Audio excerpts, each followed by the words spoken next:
We turn to the legal realm today in this episode where we feature court-martial. Compliance, the final frontier. Tom Fox is the voyager of trekking through compliance. His mission? To explore the original series and seek out and share what it can teach you about compliance. Here's your host, Tom Fox.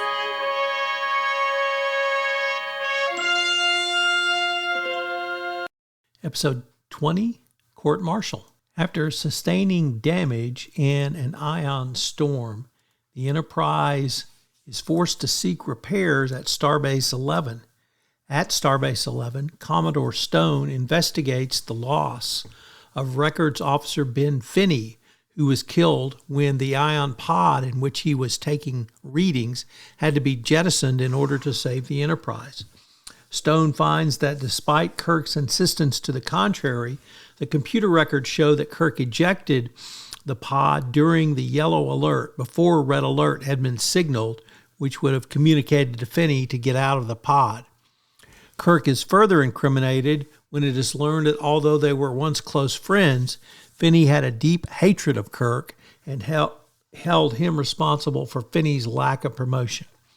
This stemmed from an incident aboard the USS Republic when Kirk replaced Finney on watch and discovered a circuit open to an atomic matter pile that should have been closed. Finney was sent to the bottom of the promotion board and began to blame Kirk for keeping him down. Kirk stands by his testimony and draws a court-martial for perjury and culpable negligence. His former flame, Ariel Shaw, is the prosecuting attorney, and Kirk seeks the services of attorney Samuel Cogley. Testimony from McCoy, Spock, and himself proves unenlightening, and Spock is forced to admit there is nothing mechanically wrong with the computer. Just as the sentence is about to be pronounced by Commodore Stone, Space Command Representative Lindstrom and Starship Captains Chandra and Krenowski,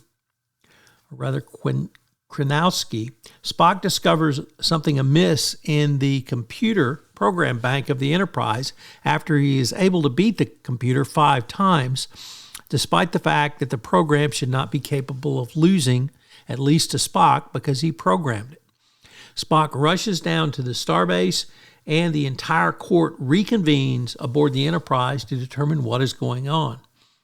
Using an auditory sensor, the computer detects one more heartbeat aboard the Enterprise than can be accounted for. Kirk soon locates the hiding Finney, who manages to tap out the primary energy circuits. Finney tells Kirk how to return power and prevent the Enterprise from being burned up in the planet's atmosphere, only when Kirk tells him that Finney's daughter Jamie is aboard.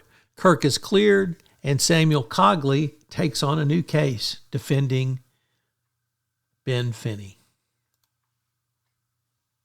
This episode has much to commend, but the thing I would like to focus on for today is not to place all of your faith in technology. Obviously, this is a key message for every compliance practitioner, but technology is not infallible, even though it promises to be free from human error. So why should a compliance professional be involved with technology?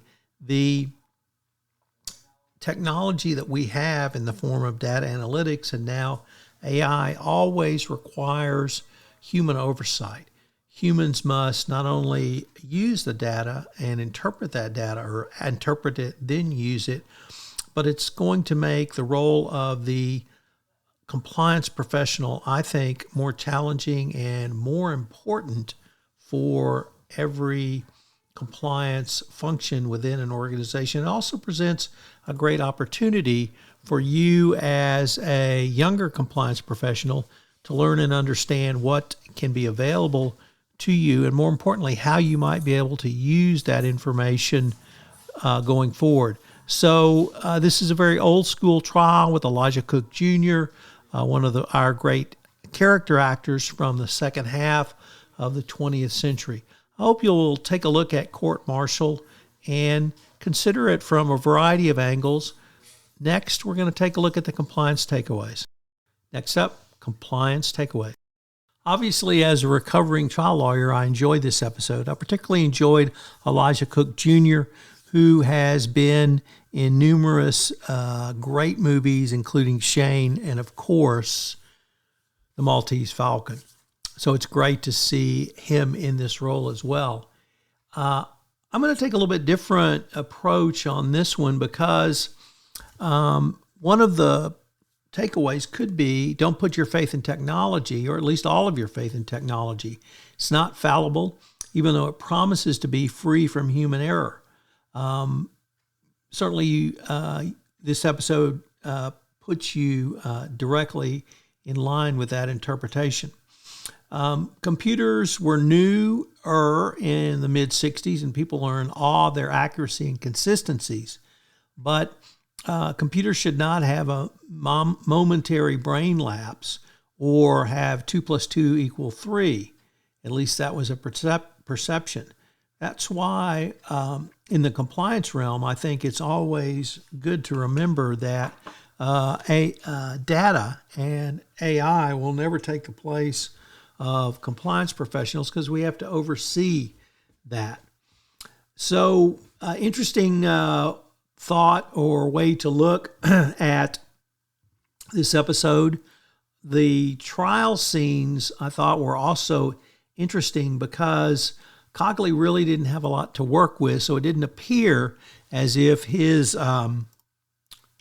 defense was that articulate or even that powerful. Nevertheless, he was appealing to emotion, and that's certainly a valid trial strategy.